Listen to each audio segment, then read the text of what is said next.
Lemon term में आप बताएंगे कि एक रेडिएशन थेरेपी होता क्या है और इसको करते कैसे हैं? दो तरह के रेडिएशन ट्रीटमेंट होता है। एक है क्योरेटिव, एक है पैलिएटिव। प्लानिंग में पेशेंट हमेशा पूछते हैं 2 दिन क्यों लगेगा, 3 दिन क्यों लगेगा। ये इसलिए लगेगा क्योंकि हम बॉडी के अंदर जा रहे हैं, ऐसा नहीं कि ऊपर में कुछ है उसको हम निकाल रहे हैं। रेडिएशन जाने से पहले पेशेंट्स को जनरली क्या इंस्ट्रक्शंस दिए जाते हैं? पेशेंट को मशीन पे लेते हैं, इमेजिंग करते हैं। इमेजिंग में अगर देखते हैं कि कोई डिफरेंसेस आया इन मिलीमीटर्स, उसको हम इमीडिएटली करेक्ट करते हैं। तो क्या मैम कोई डाइटरी चेंजेस भी होता है क्या रेडिएशन थेरेपी से पहले? ड्यूरिंग ट्रीटमेंट अगर पेशेंट का न्यूट्रिशनल लेवल घट जाता है, अगर वेट लूज़ कर जाता है, तो हमारी रेडिएशन की प्लानिंग फिर से करनी पड़ती है। जो सेशन होता है रेडिएशन का जनरली टिपिकली उसके अंदर कितना टाइम लगता है? तो ड्यूरिंग रेडिएशन उनको भी कुछ प्रिकॉशंस लेने होते हैं क्या? ये मॉनिटरिंग कैसे होती है रेडिएशन की? जब पेशेंट का पेन ज़्यादा होता है तब पेशेंट को पेन किलर्स देने का एक तरीका होता है। वो WHO का एक स्टेप लैडर होती है, उसके हिसाब से हम देते हैं। पर्टिकुलर पेशेंट को इतने सेशन दिए जाएंगे, दूसरे को इतने दिए जाएंगे, तो इसको डिसाइड करने के पीछे क्या लॉजिक रहता है generally? Bigo Health is doing a great job directing the patients in the right way, and that is why I have seen many patients. I have seen they have that developed the trust with you. तो जो लोग भी अभी नए नए oncologist आ रहे हैं उनके लिए आपका क्या सजेशन रहेगा?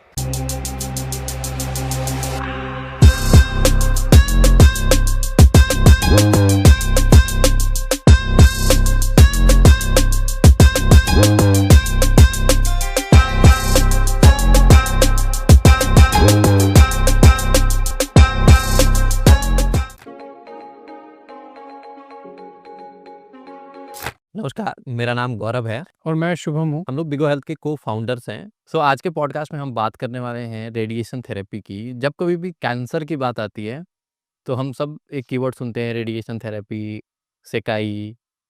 आज इस पॉडकास्ट में हम इसी पे चर्चा करने वाले हैं और इसके साथ हैं हमारे पास doctor Swarupa Mitra. Ma'am, welcome to our podcast and please introduce yourself. Thank you, Gaurav. Thank you, Bigo Health.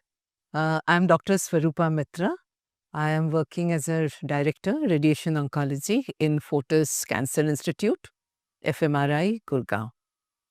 I'm so happy to be here, Gaurav and Shubham.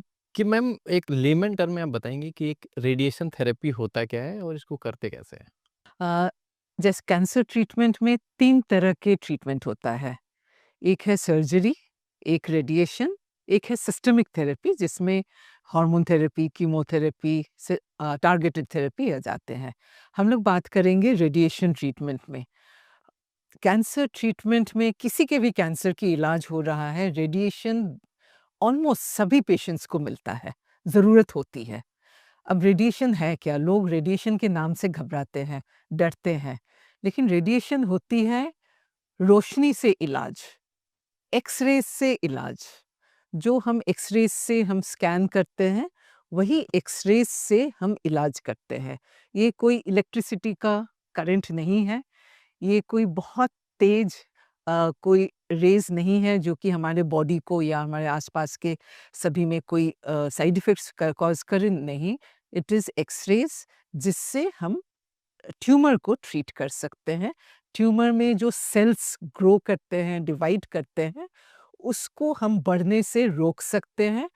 Tumour cells के डीएनए पर ये एक्स-रेज़ काम करता है और उस सेल के multiplication, बढ़ने की क्षमता को रोकता है।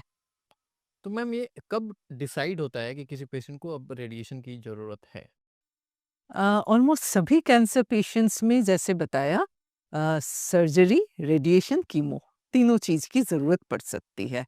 अब किस में कौन-सा पहले हो, ये कोई कोई ऐसे रूल नहीं है। ये डिपेंड करता है कौन-सा कैंसर है, लंग्स का है कि ब्रेस्ट का है, सर्विक्स का है, कौन से ऑर्गन का कैंसर है, उस पे डिपेंड करता है।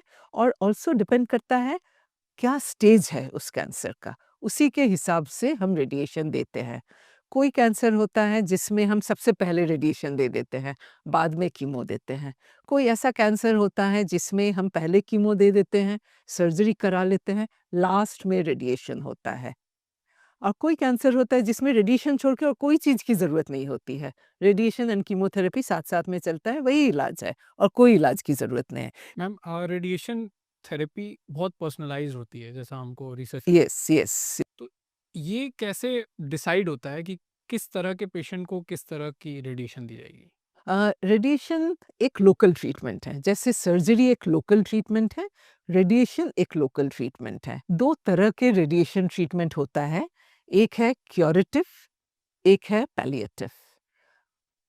क्योरेटिव मीन्स जो कैंसर ठीक होने वाले हैं उसमें हम जो रेडिएशन देते हैं उसके डोज अलग होते हैं, उसको देने का तरीका अलग होता है, वो है क्योरेटिव और रेडिकल रेडिएशन।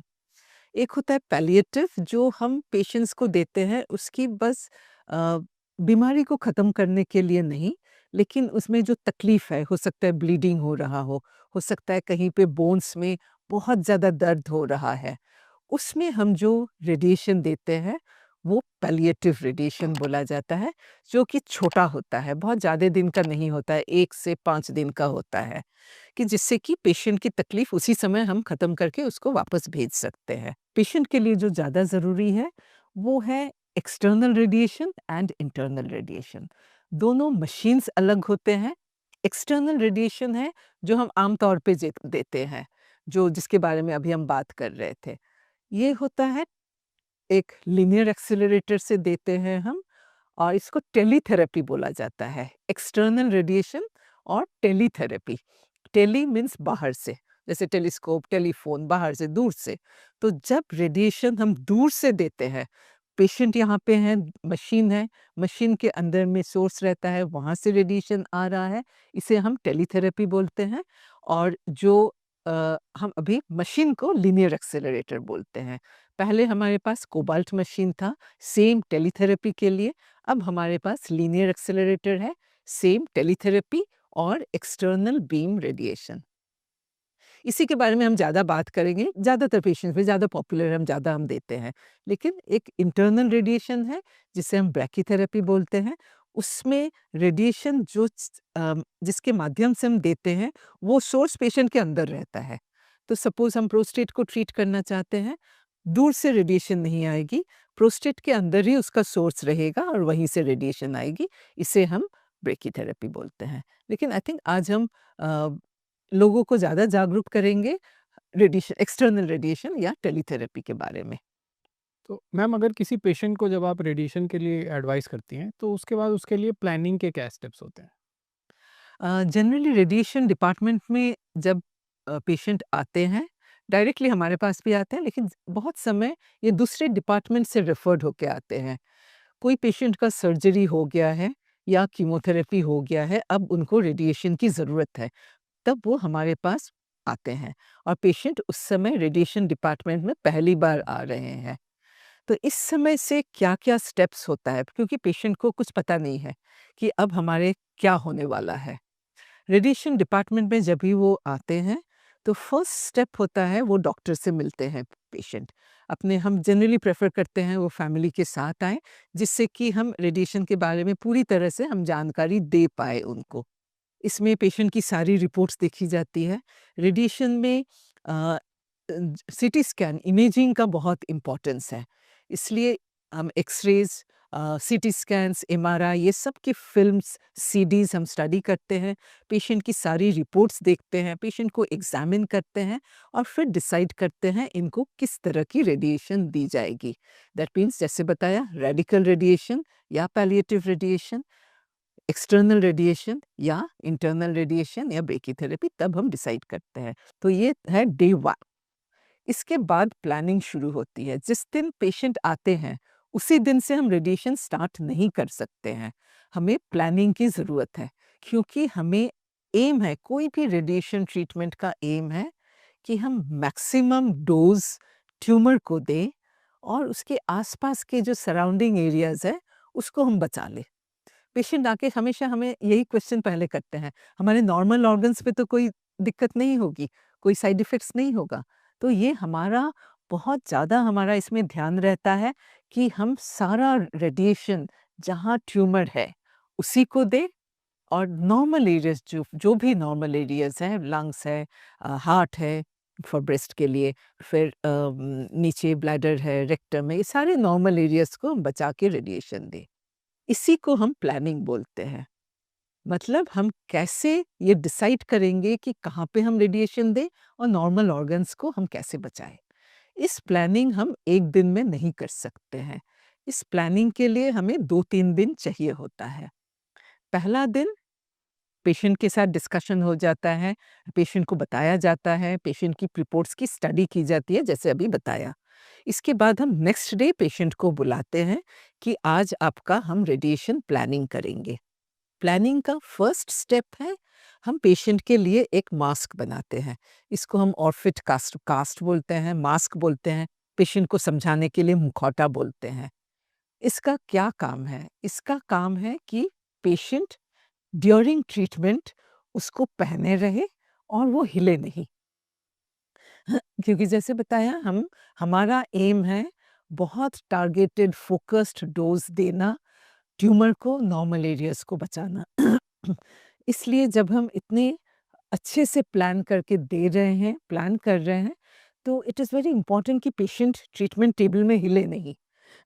क्योंकि अगर पेशेंट हिल जाते हैं तो हमारा टारगेट मिस हो सकता है। ये जो मास्क बनता है, कास्ट बनता है, इसीलिए बनता है कि पेशेंट ट्रीटमेंट के दौरान नहीं हिले। तो पहला दिन पेशेंट को हम मास्क बनने का एक मोल्ड रूम होता है, वहाँ पे हम पेशेंट को ले जाते हैं। वहाँ पे डॉक्टर भी रहते हैं। मास्क बनाने के लिए अलग टीम होती है। वो टेक्नोलॉजिस्ट होते हैं, दे आर ऑल्सो ट्रेन्ड। ये सब काम में उनके 3-4 साल की ट्रेनिंग होती है। वो ट्रेन्ड होते हैं इसमें। ऑन्कोलॉजी सिस्टर रहती है, दैट मीन्स ऑन्कोलॉजी नर्स रहते हैं, फिज़िसिस्ट रहते हैं। फिज़िक्स टीम एक बहुत इम्पोर्टेंट हिस्सा है रेडिएशन ट्रीटमेंट का। तो डॉक्टर्स रहते हैं ड्यूरिंग प्लानिंग, फिज़िसिस्ट रहते हैं, टेक्नोलॉजिस्ट रहते हैं, नर्सिंग स्टाफ रहते हैं एंड ऑफ कोर्स डॉक्टर्स।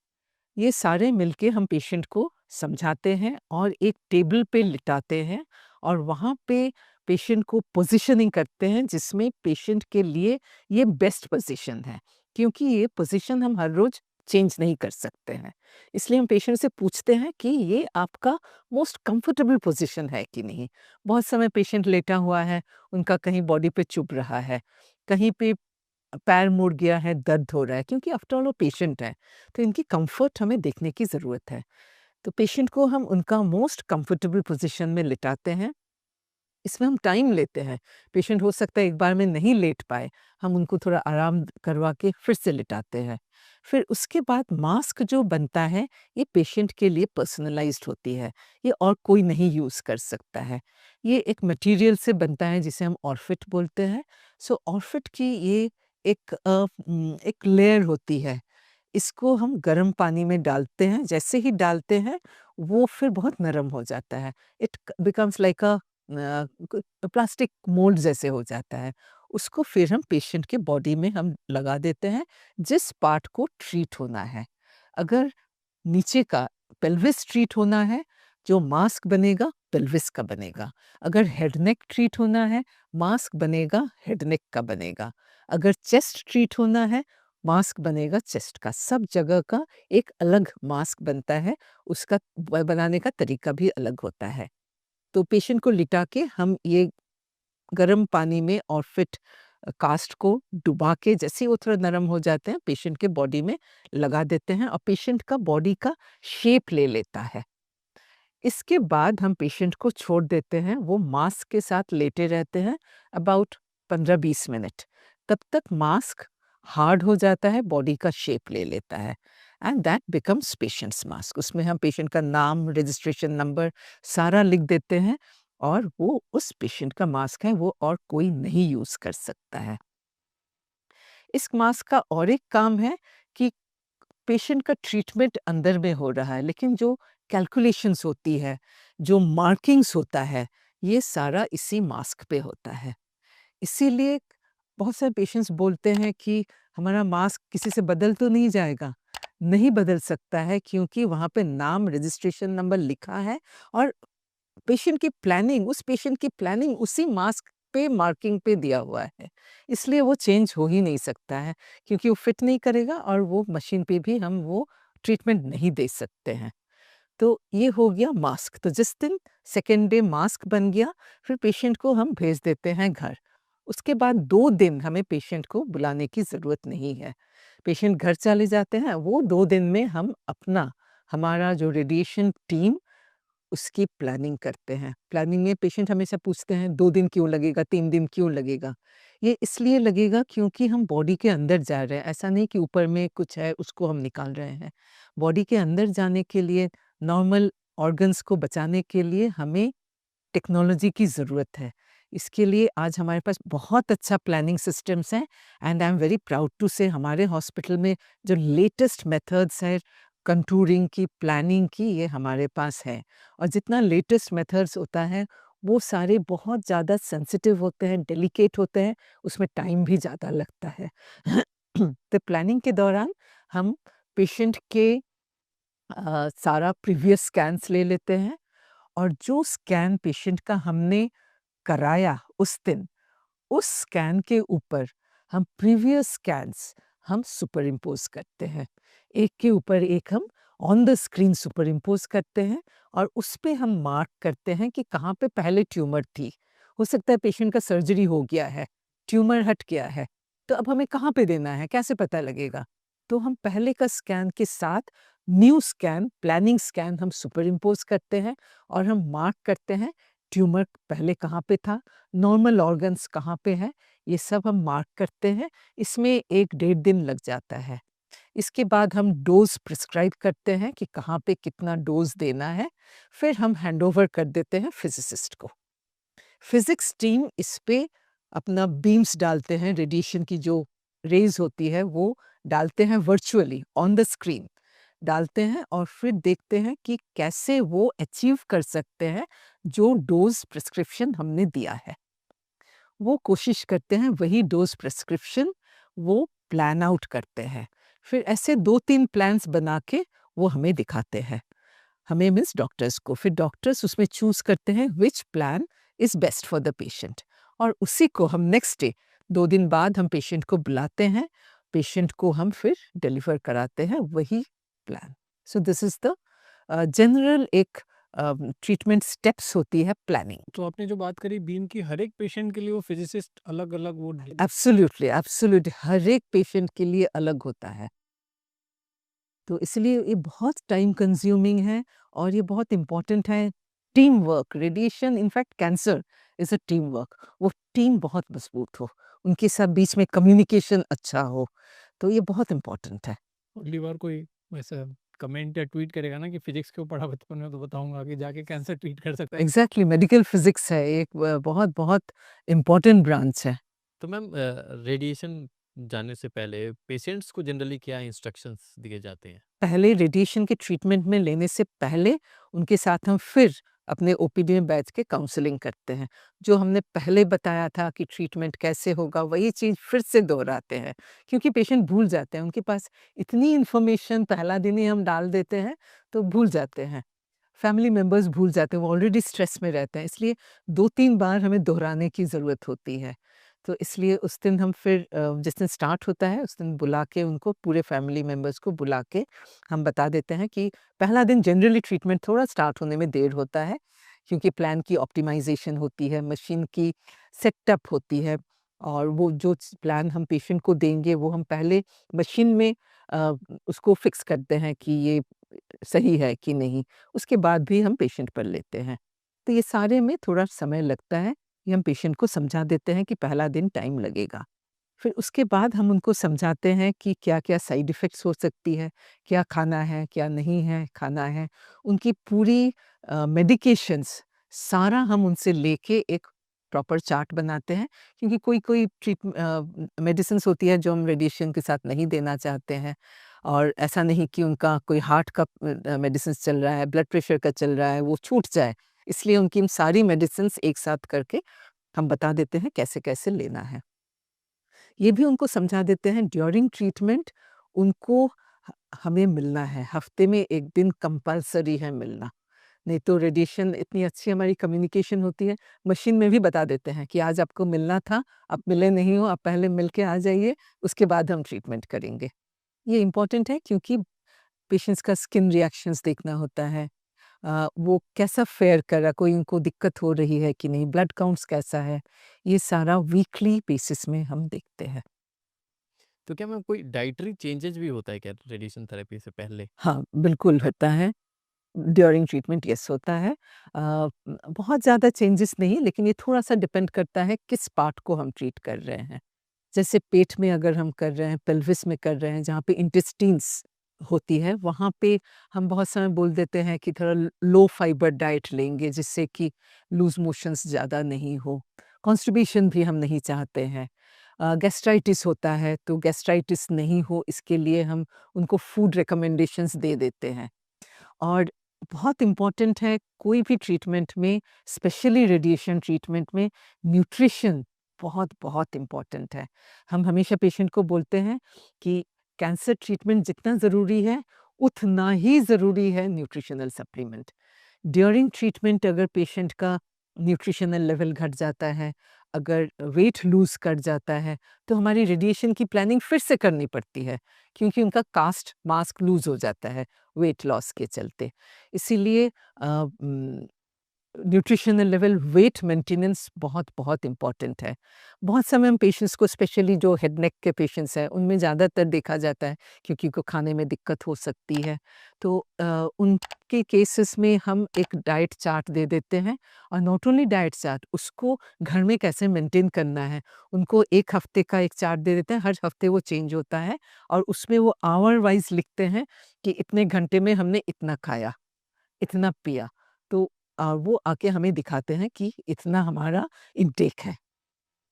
वो अगर हमारा डिमांड मीट नहीं करता है, तब हम फिर उनको डायटीशियन के पास भेजते हैं कि आपकी न्यूट्रिशन प्रॉपर नहीं है। अगर वेट लॉस हुआ, तो डाइट सप्लीमेंट हम देते हैं, प्रोटीन्स, इवन फैट्स हम देते हैं, कि जिससे कि उनका वेट बढ़े। So nutrition is very, very, very important during treatment. So मतलब डॉक्टर के सलाह से ही आप न्यूट्रिशन लें, ना कि हल्दी नीम पे चले जाएँ न्यूट्रिशन के नाम पे। न्यूट्रिशन एक टोटल, एक होलिस्टिक कॉन्सेप्ट है। ये नहीं कि खाली हमने चावल खा लिया, खाली हल्दी खा लिया, खाली मिनरल्स या खाली फ्रूट्स खा लिए। No, it has to be पूरा, अनाज भी जाना है, लिक्विड्स भी जाना है, प्रोटीन जाना है, फैट जाना है, विटामिन्स, मिनरल्स, हर एक चीज़ का सही प्रोपोर्शन में जाना ज़रूरी है। और ये भी है कि सही समय पे खाएँ। हम लोग पेशेंट को बोलते हैं, अगर एक साथ आप नहीं खा सकते, बहुत सारे पेशेंट्स नहीं खा सकते हैं, तब उनको बोलते हैं फ्रीक्वेंट मील्स लीजिए।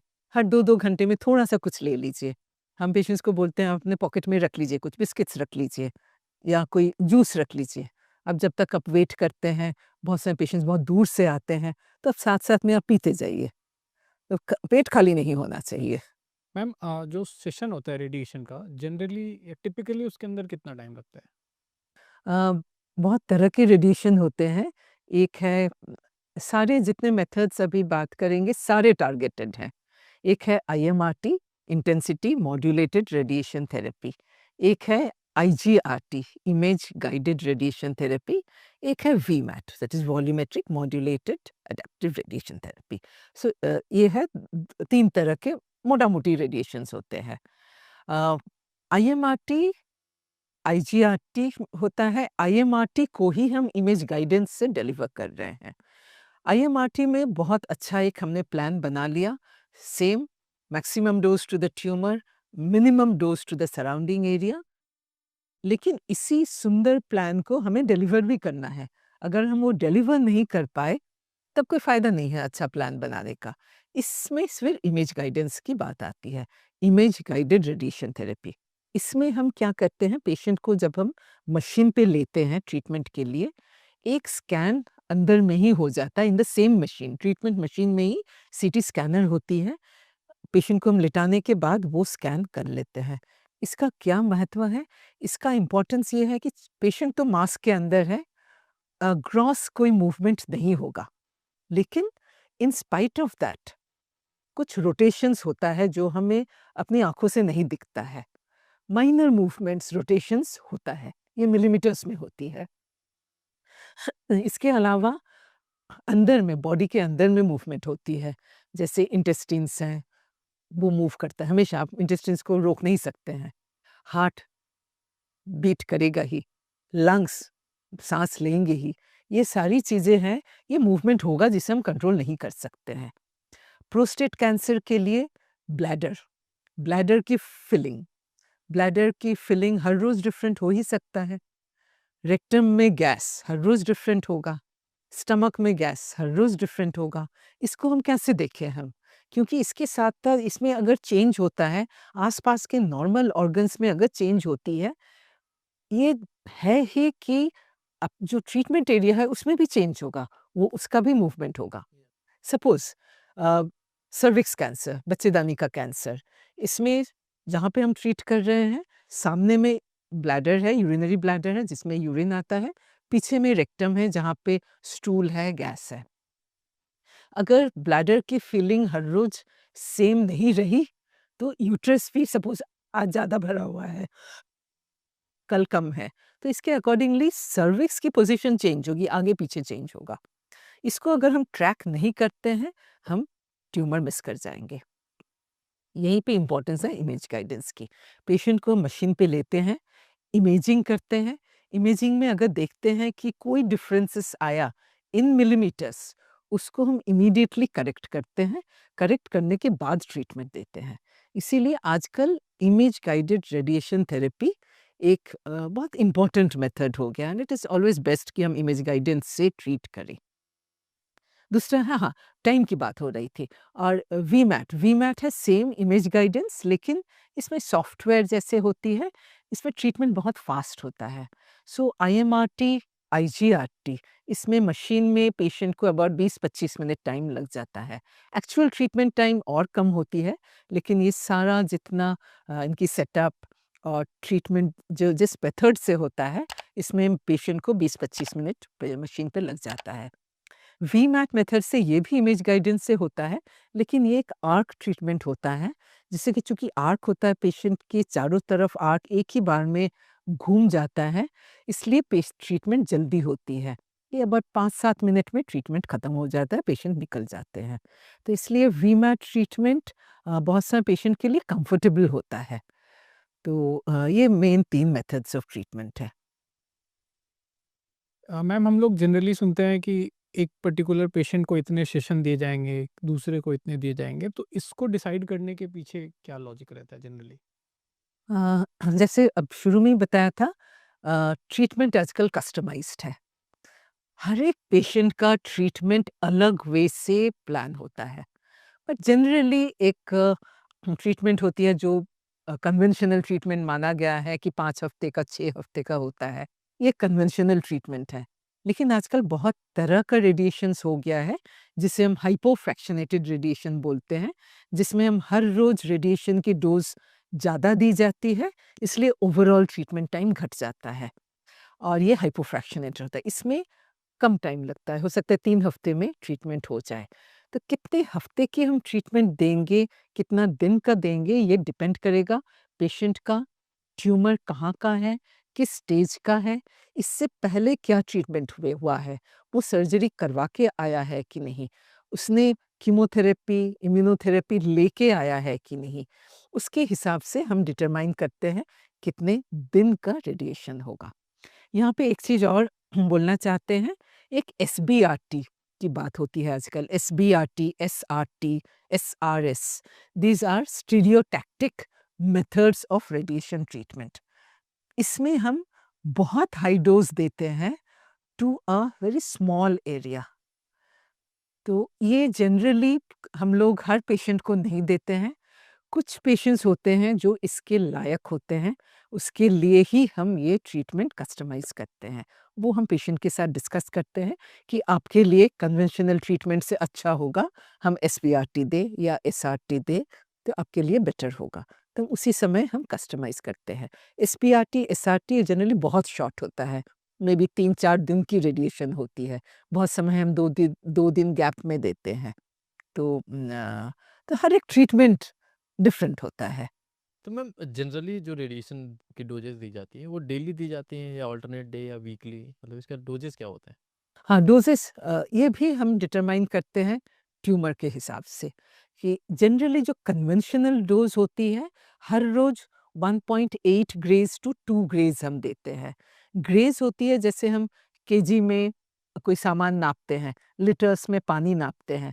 रेडिएशन हम नापते हैं ग्रेज से। तो हर रोज़ हम कन्वेंशनल रेडिएशन जो हम देते हैं और 6 हफ्ते 7 हफ्ते का, उसमें हर रोज़ अबाउट 1.8 टू 2 ग्रेज रेडिएशन दी जाती है।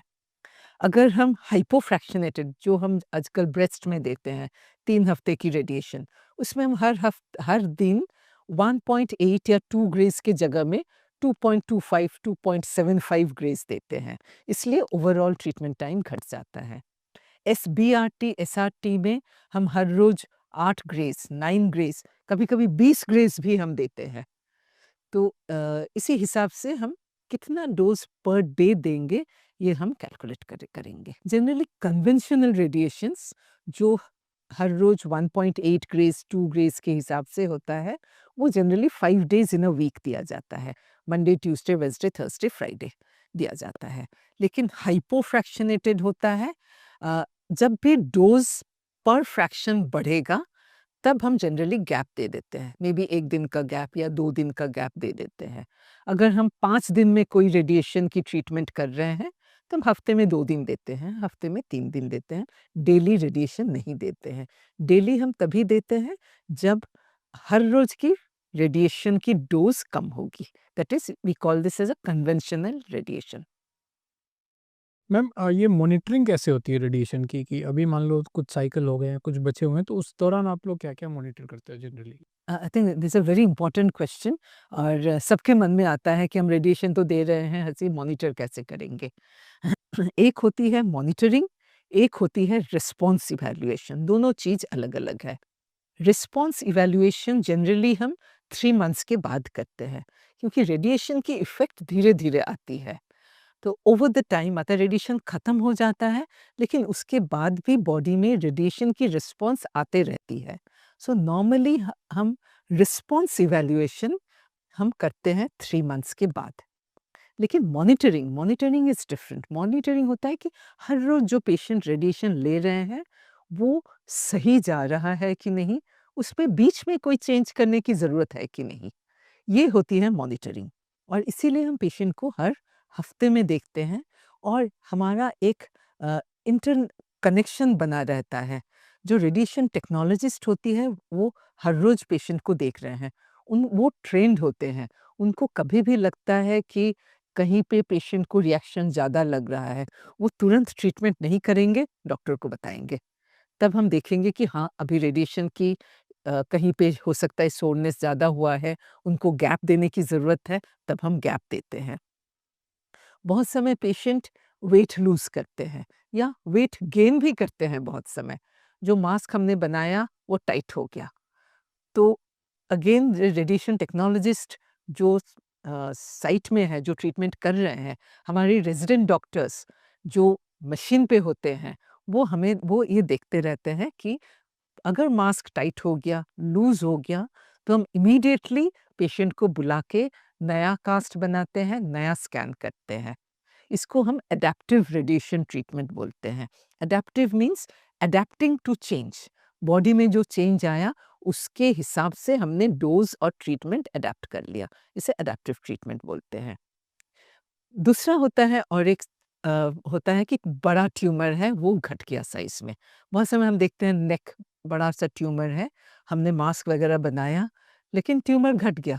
2 हफ्ते में एकदम छोटा हो गया। तब भी हमें उसको मॉनिटर करना है कि इमीडिएटली हम फिर से उनका सारा स्कैन फिर से करते हैं, क्योंकि ये एक नया वॉल्यूम है। पहले अगर ये 40 सीसी का ट्यूमर था, अभी हो गया है 10 सीसी का। तो उसको हम फिर से नए सिरे से हमें प्लान करना है। नई कंटूरिंग, नई प्लानिंग, फिर नए तरीके से हम रेडिएशन देंगे। तो ये मॉनिटरिंग हमारा फॉर एनी रेडिएशन ऑन्कोलॉजिस्ट बहुत इम्पोर्टेंट है। तो in any radiation hospital, any cancer hospital, monitoring तो होता ही है।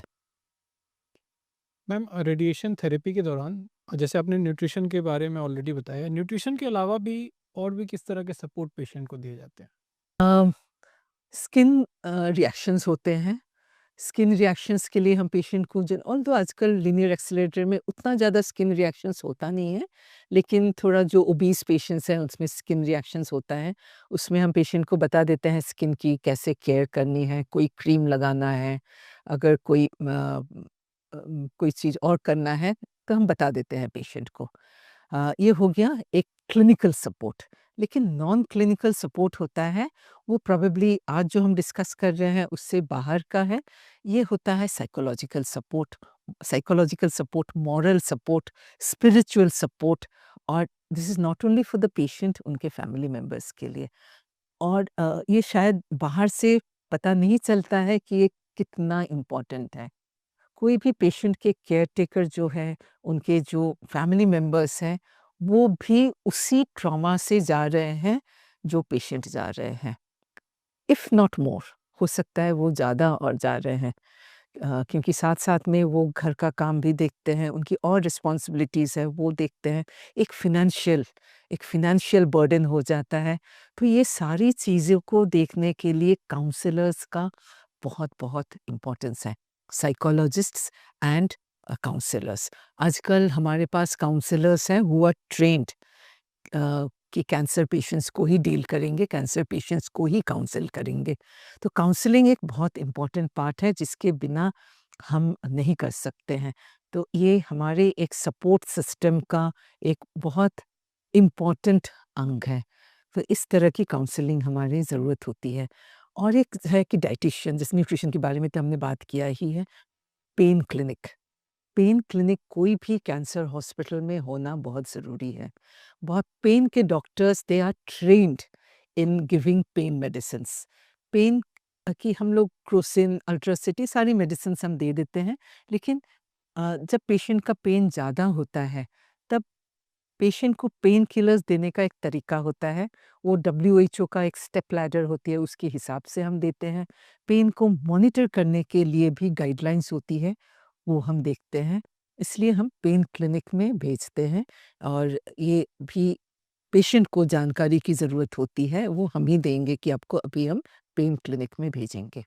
एक पैलिएटिव केयर टीम होते हैं, जो पेशेंट्स को अब ठीक नहीं होने वाले हैं या उनको थोड़ा ज़्यादा सपोर्ट की ज़रूरत है, उनके लिए पैलिएटिव केयर टीम या सपोर्टिव टीम एक अलग डिपार्टमेंट होता है। ये साथ में हमारे काम करते हैं और ये पेशेंट को सपोर्ट देते हैं, किसी भी तरह की सपोर्ट। बहुत समय पेशेंट को जस्ट बैठ के बात करने की ज़रूरत होती है। आजकल हमारा फैमिलीज़ बहुत छोटा हो गया है। हमारे पास कितने पेशेंट्स आते हैं, अकेले आते हैं, क्योंकि सबका फैमिलीज़ न्यूक्लियर हो गया, सबका काम है, सब बाहर काम करते हैं। रेडिएशन ट्रीटमेंट के दौरान या कैंसर ट्रीटमेंट इतना लंबा होता है, वो रुक नहीं सकते हैं।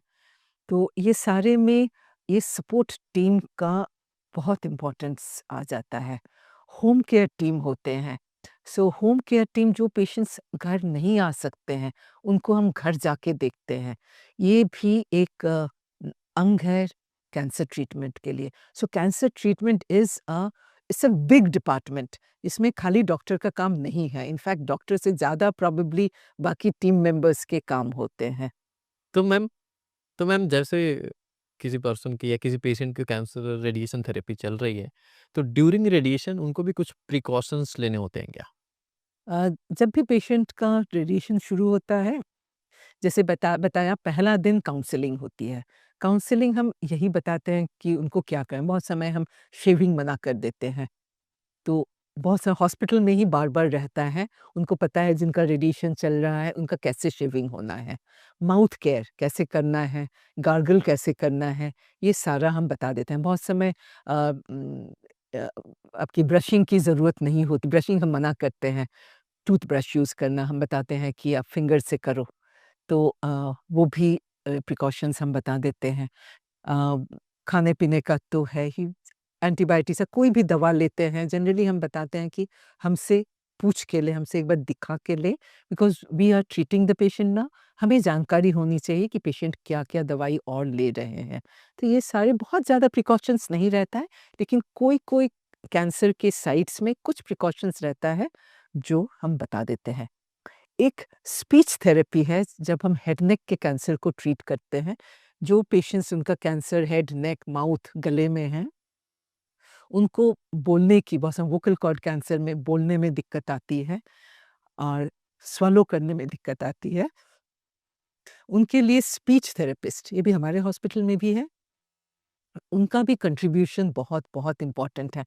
और ये इसकी इम्पोर्टेंस बहुत बहुत कैंसर हॉस्पिटल्स में भी नहीं रहता है कि स्पीच थेरेपिस्ट, स्वैलोइंग थेरेपिस्ट की इम्पोर्टेंस कितना ज़्यादा है। उनको लगता है बस स्वैलो ही तो करना है, ऐसा नहीं है। इट इज़ प्रूव्ड, और हमने भी देखा है जब हम ट्रीटमेंट स्टार्ट करते हैं with the help of a speech therapist और अ स्वैलोइंग थेरेपिस्ट, वो पेशेंट्स ज़्यादा अच्छा करते हैं। बहुत समय हम उनको जो राइल्स ट्यूब डालते हैं नाक से, वो भी डालने की ज़रूरत नहीं पड़ती है। इसलिए ये सारे हमारे टीम मेंबर्स हैं और हम साथ में पेशेंट्स को ट्रीट करते हैं। तो मैम रेडिएशन थेरेपी को लेकर के बहुत सारे मिथ्स भी हैं कि आप रेडिएशन करा रहे हो तो आपकी बॉडी से रेडिएशन बाहर आउट में आ रहा है, आप अपने बच्चों के साथ मत रहो, फैमिली के साथ मत रहो। और किसी को काफ़ी लोग तो ऐसे भी सोसाइटी में हैं, अगर किसी को रेडिएशन चल रही हो तो उसके पास तक मिलने तक नहीं जाते हैं। सिंस ऑफ पेशेंट एक अलग दुनिया में जी रहा है लेकिन वो जाते नहीं है। तो मैम इस पे क्या कहना चाहेंगे? रेडिएशन के साथ बहुत सारे मिथ्स हैं, इसलिए जब हमने शुरू किया सबसे पहले यही बताया। रेडिएशन के बारे में लोगों की इतने भ्रम है, इतने मिसकंसेप्शंस हैं, और वो थोड़ा-सा हम लोग खुद भी इसके लिए रिस्पॉन्सिबल है। व्हाट्सएप में इतने मैसेजेस आते हैं, और बहुत समय जो रेडिएशन ऑन्कोलॉजिस्ट नहीं है, बाकी डॉक्टर्स को पता नहीं रहता है इसके बारे में, इसलिए हम पेशेंट्स को बहुत समय काउंसल नहीं कर पाते हैं। सो जब भी कोई आदमी, कोई भी पेशेंट रेडिएशन ले रहे हैं, उनके बॉडी से रेडिएशन एमिट नहीं करता है। वो बिल्कुल सेफ हैं। वो घर जाके अपने सभी फैमिली मेंबर्स के साथ रह सकते हैं, न्यूबॉर्न बेबी के साथ रह सकते हैं, अपने ओल्ड एजेड कोई फैमिली मेंबर है उनके साथ रह सकते हैं। इसमें कोई भी ऐसा नहीं है कि वो किसी के साथ नहीं रह सकते हैं। सबके साथ वो साथ में खा सकते हैं, सेम प्लेट में खा सकते हैं, सेम स्पून में खा सकते हैं, सेम बेड में सो सकते हैं। ऐसे बिल्कुल नहीं है कि उनको आप अलग कर दो। इनफैक्ट ऐसे पेशेंट्स को और साथ में रखना चाहिए।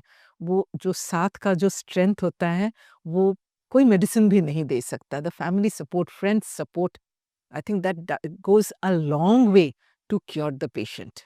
लेकिन यस, ये भी एक है कि हम बहुत सारे पेशेंट्स की ड्यूरिंग ट्रीटमेंट उनकी इम्यूनिटी घट जाता है। तब हम पेशेंट को बोलते हैं कि आप बहुत क्राउडेड प्लेसेस में मत जाइए, आपकी इम्यूनिटी कम है, क्योंकि आप इन्फेक्शन अगर आपके आसपास में किसी को है, आप जल्दी कैच कर लेंगे। तो फॉर दैट रीज़न बहुत समय हम बोलते हैं कि आप भीड़ में मत जाइए। लेकिन रेडिएशन चलते समय, रेडिएशन के बाद भी बिल्कुल ऐसा कुछ भी नहीं है कि आपको अपने फैमिली मेंबर्स या अपने फ्रेंड्स से अलग रहना है, बिल्कुल नहीं।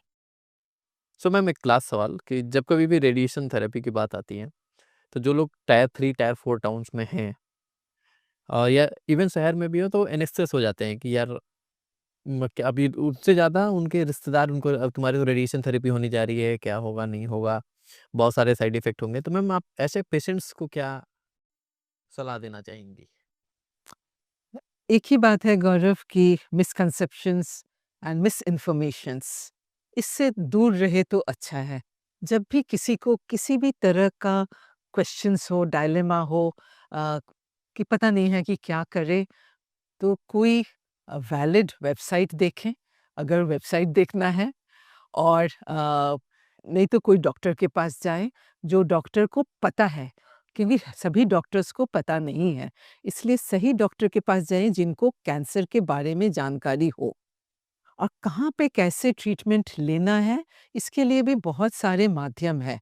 एंड यहाँ पे I think both of you, Shubham, Gaurav, you are doing a great job directing the patients. So Bigo health is doing a great job directing the patients in the right way. बहुत समय I have seen you that आप और कहीं पे बोलते हो करने के लिए, क्योंकि वहाँ पे उनके लिए बेटर है कि सबको दिल्ली आने की ज़रूरत नहीं है। And I really appreciate this. अगर कोई जम्मू में पेशेंट है, वहाँ पे ट्रीटमेंट है, हाँ, वहाँ पे करो आप। आपका काम है गाइड करना, फिर ये पेशेंट को सही गाइड करें। And that is why I have seen many patients, I have scene they have that developed the trust with you. तो हमारा काम है गाइड करना। ऐसा नहीं कि ये डॉक्टर के पास जाए, ये हॉस्पिटल के पास जाए, नो। हर जगह में, सभी हॉस्पिटल्स में आजकल अच्छे मशीन्स हैं। Even you are talking of tier 2, tier 3 cities, उसमें भी आजकल अच्छे मशीन्स आ गए हैं। किसी को दूर भागने की ज़रूरत नहीं है। अ, लेकिन हाँ, कुछ टेक्निक्स होती है जैसे एसआरटी, एसपीआरटी, हमारे पास एमआरआई, लिनैक, ये हर जगह में नहीं है। तो वो डॉक्टर गाइड कर देते ही हैं। और इसके अलावा प्रॉपर गाइडेंस एक ज़रूरत है, डेफ़िनेटली, इसमें कोई दो राय नहीं है। एंड आपके जैसे और भी कोई आए इस तरह के काम करे, पेशेंट्स के लिए बहुत बेनिफिट होगा। हमारे को अभी आपसे बात करके समझ में आया कि एक अच्छा रेडिएशन ऑन्कोलॉजिस्ट, अच्छा एज़ इन कि एक इन्फॉर्म्ड रेडिएशन ऑन्कोलॉजिस्ट होना बहुत इम्पोर्टेंट है पेशेंट के लिए भी। तो जो लोग भी अभी नए-नए ऑन्कोलॉजिस्ट आ रहे हैं, उनके लिए आपका क्या सजेशन रहेगा? ऑन्कोलॉजी में इस बार मेरी बेटी को भी नीट में मिला है ऑन्कोलॉजी में। और इस समय हमने देखा है कि ऑन्कोलॉजी के लिए इतना ज़्यादा रश है। इतने लोग, पहले ऑन्कोलॉजी का कोई नाम भी नहीं जानता था। जिस समय मुझे ऑन्कोलॉजी मिला मिला क्या लिया, तो उस समय मुझे पता नहीं था कि ऑन्कोलॉजी क्या सब्जेक्ट होती है। मेरे एक सीनियर के कहने से ऑन्कोलॉजी में आ गए। लेकिन अभी भी पिछले I think 3 years back oncology में इतने लोग नहीं आते थे, क्योंकि उनको पता नहीं था कि क्या है इसमें। इस बार जो हमने देखा, because I was very closely associated मेरी बेटी के साथ-साथ, इतने लोग टॉप रैंकर्स में ऑन्कोलॉजी में आ रहे हैं। दैट मीन्स वो अवेयरनेस बढ़ रही है कि ये भी एक ब्रांच है जिसमें अच्छा कर सकते हैं, जिसमें हम हमारे कंट्रीब्यूशन की ज़रूरत है, क्योंकि कैंसर केसेस भी बढ़ रहे हैं। जो न्यू जो भी ऑन्कोलॉजिस्ट आ रहे हैं, आई एम श्योर सब कोई, हमारे इंडिया में पढ़ाई बहुत अच्छा होता है। हर एक हॉस्पिटल में मोस्टली अच्छी पढ़ाई होती है, टेक्नोलॉजी अच्छी है। लेकिन सबसे ऊपर में है डेवलप करना एक एम्पैथी, सिम्पैथी, एम्पैथी। वो बहुत समय I feel it is lacking, कहीं-कहीं पे लैक कर रहा है। हम लोग इतने रश में रहते हैं कि जल्दी से कर ले, इतना सारा काम करना है, ये करना है, वो करना है। तो न्यूअर जनरेशन्स में, तो it would be my advice, I have been in this field for over 30 years now, कि एक एम्पैथी और एक पेशेंस, पेशेंस की भी ज़रूरत है। सेम पेशेंट हो सकता है बार-बार एक ही चीज़ पूछे। तो आई कैन अंडरस्टैंड, बहुत सारी चीज़ें आती हैं। Uh, I can not do as best as I can. मेरे से भी नहीं होता। बहुत समय पेशेंट मेरे से भी कंप्लेन करते हैं कि मैम आपने ये किया, वो किया। सो आई कैन अंडर सबको, वी आर नॉट गॉड्स। लेकिन हमें कोशिश करना चाहिए हमारे मैक्सिमम एम्पैथी रहे, पेशेंस रहे, और पेशेंट के साथ एक, I always believe in developing a rapport. Patient को हम हमेशा ऐसे ही समझते कि if what if I were in his place, तब हम क्या बोलते हैं। तो इस तरह के, I am sure everybody does that. लेकिन चूँकि अब मेरा अभी ये स्टेज है कि एडवाइस कर सकते हैं लोगों को, तो न्यू जो ऑन्कोलॉजिस्ट हैं या एवरी डॉक्टर, कि एक एम्पैथी, पेशेंस, सिम्पैथी, एक फ्रेंडलीनेस, ये होना बहुत ज़रूरी है। हम लोग, we are like anybody. Those days are gone कि भगवान मानते हैं। No, we are not. हम लोग एक प्रोफेशन। ट्रेन्ड है, एक प्रोफ़ेशन है, we are doing our best, yes. Since we deal with life of the patient, हमारे ऊपर रिस्पॉन्सिबिलिटी बहुत ज़्यादा है। और जब रिस्पॉन्सिबिलिटी ज़्यादा है, तब हमें ब्रिकबैट्स भी थोड़ा ज़्यादा मिलेंगे। ठीक है, accepted. But we should try to do our best. And जो एक ट्रस्ट लेवल अभी ख़त्म हो रहा है बिटवीन पब्लिक एंड डॉक्टर, ये एक मीडिया का भी काम है इसको थोड़ा-सा बेटर करे, जो मिसअंडरस्टैंडिंग्स हैं वो कम हो। हमारा भी काम है कि we become more approachable to patients, and we try to address their issues. उनकी क्या वो क्या जानना चाहते हैं, क्या बोलना चाहते हैं, उनको हम ये समझाएँ। So empathy, understanding, sympathy and patience. So thank you ma'am, और thank you for sharing all the information. And हम ये आशा करते हैं कि ये पॉडकास्ट हमारे देश की जो कैंसर के पेशेंट हैं जिनको रेडिएशन थेरेपी की ज़रूरत है, उसमें एक इन्फॉर्म्ड डिसीजन बना सकेंगे, और न्यू रेडिएशन ऑन्कोलॉजिस्ट को और बाकी डॉक्टर्स को भी एक पेशेंट सेंट्रिक अप्रोच लेने में हेल्प करेगा। सो थैंक यू। चूँकि आज हम बात कर रहे थे रेडिएशन थेरेपी के बारे में, ये पॉडकास्ट था।